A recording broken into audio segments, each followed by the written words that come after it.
नमस्कार. तर आता आपण पाहणार आहोत कढी पकोडा. कढी पकोड्यासाठी मी इथं घेतलेलं आहे दही. दही घ्यायचं आणि त्यामध्ये 2 ते 3 चमचे बेसन मी इथे टाकलेलं आहे आणि मिक्सरला वाटून घ्यायचं. हे पहा मिक्सरला मी वाटून घेतलेलं आहे आणि यामध्ये थोडंसं पाणी ॲड करायचं. 1 वाटी दही असेल तर लक्षात ठेवा 2 वाटी पाणी ॲड केलंच पाहिजे. आता मी इथे पातेलं गरम करत ठेवलेलं आहे. त्यामध्ये तेल गरम करून घेऊया. तेल गरम झालं की मग लगेच यामध्ये जिरं, मोहरी आणि कांद्याची फोडणी करून घ्यायची आहे.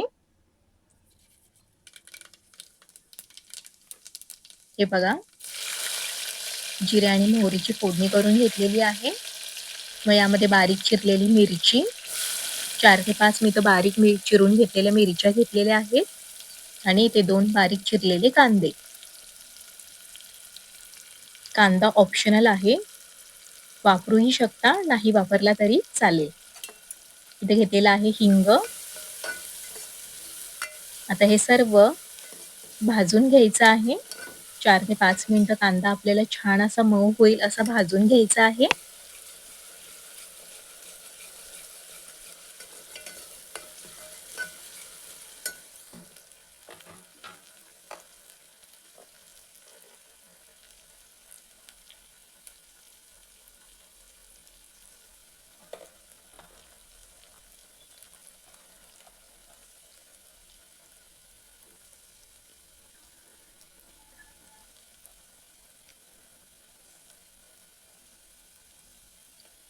यामध्ये मी अर्धा चमचा मीठ ॲड केलेला आहे. त्यानंतर हळद, अर्धा चमचा हळद.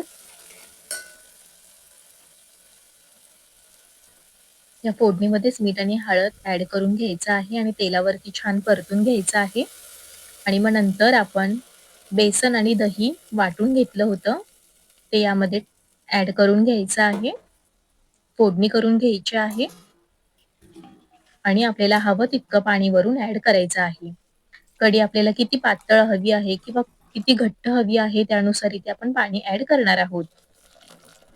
शक्यतो पाणी थोडं जास्तच ॲड करावं, कारण आपण यामध्ये बेसनचं पीठ टाकलेलं आहे. त्यामुळे कढी खूप जास्त घट्ट होण्याची शक्यता असते. बेसनामुळे काय होते आपली कढी फाटत नाही. जरी आपण मीठ टाकून उकळवली तरी देखील बेसनामुळे म्हणजेच मिठामुळे कढी फुटत नाही. नाहीतर काय होतं कढी फुटण्याचे चान्सेस जास्त असतात.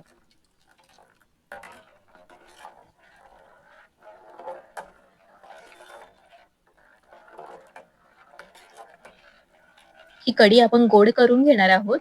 त्यासाठी मी इथं साखर ॲड केलेली आहे. तुम्हाला हवं तितकं गोड हवं असेल तितकी यामध्ये साखर तुम्ही ॲड करू शकता. आता कढीला उकळी येऊस्तर आपण वाट पाहणार आहोत. एकीकडे मी आता पकोड्यांची तयारी करून घेणार आहे. आपली कढी शिजते तवर आपण एकीकडे पकोडे सुद्धा करून घेऊया.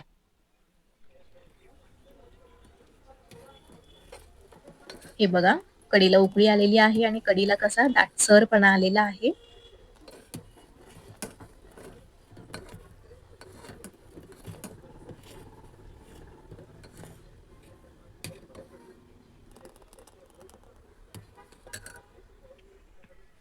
आता आपण पकोड्यांची तयारी करूया. मी इथे पकोड्यांसाठी घेतलेला आहे 2 मोठी वाटी बेसन घेतलेलं आहे. यामध्ये आता हळद, लाल तिखट,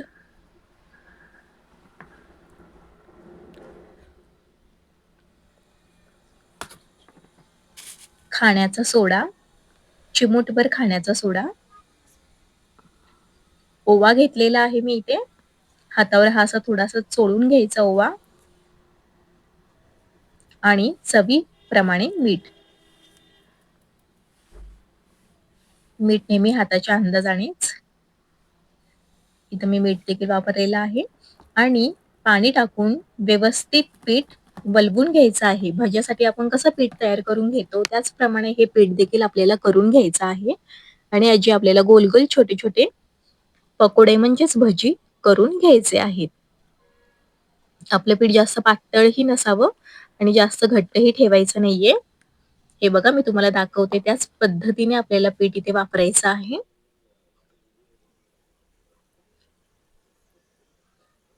दुसरीकडे एकाकडे तेल गरम ठेवलेलं होतं. पाहूया तेल गरम झालेले आहे का? तेल गरम झालेलं आहे. आता यामध्ये आपण असे छोटे-छोटे गोल-गोल भजी तळून घेणार आहोत. म्हणजेच पकोडे तळून घेणार आहोत.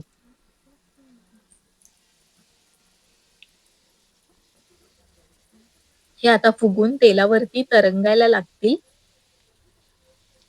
हे बघा.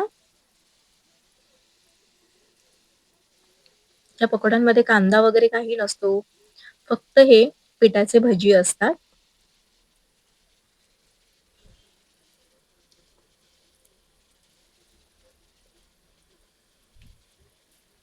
आता व्यवस्थित हे पकोडे आपण तळून घेऊया आणि मग आपल्याला हे पकोडे कढीमध्ये ॲड करून घ्यायचे आहे.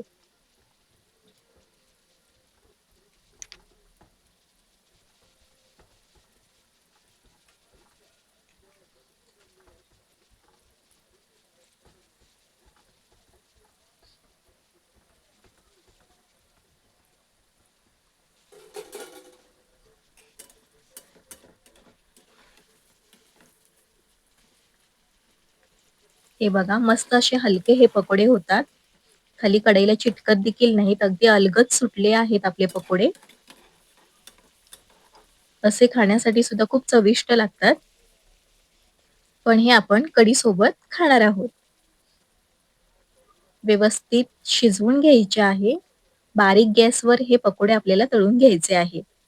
जास्त मोठ्या गॅसवर आपण जर हे पकोडे तळून घेतले, की आतून कच्चे आणि वरतून करपू शकतात. म्हणून कधी पण गॅसची फ्लेम ही स्लो ठेवायची आणि मगच हे पकोडे आपल्याला तळून घ्यायचे आहेत.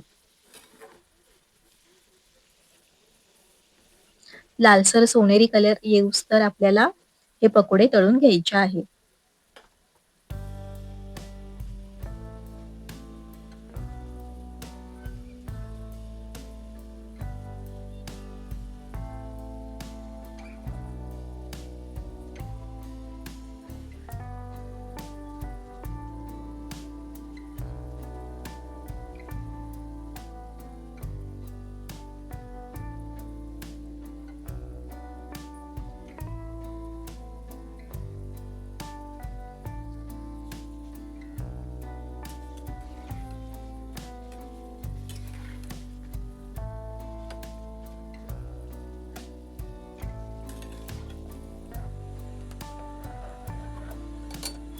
हे बघा पकोडे तयार आहेत आपले.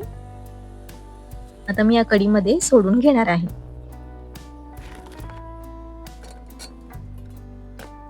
सर्व पकोडे तयार करून घ्यायचे आणि हे असे कढीमध्ये सोडून घ्यायचे.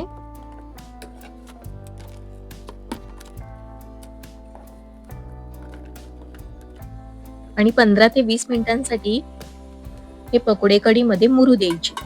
की मग झाले मग आपले मस्त असे कढी पकोडे तयार.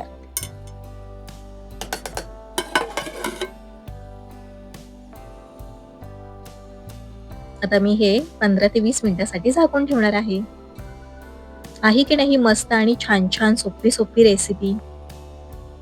खूप सुंदर असे लागतात हे कढी पकोडे. तुम्ही सुद्धा घरी हे नक्की ट्राय करून बघा. एखाद्या वेळेस आपल्याकडे भाजी नसली किंवा काही वेगळं खाण्याचा मूड झाला तर ही कढी पकोडे तुम्ही नक्की ट्राय करा.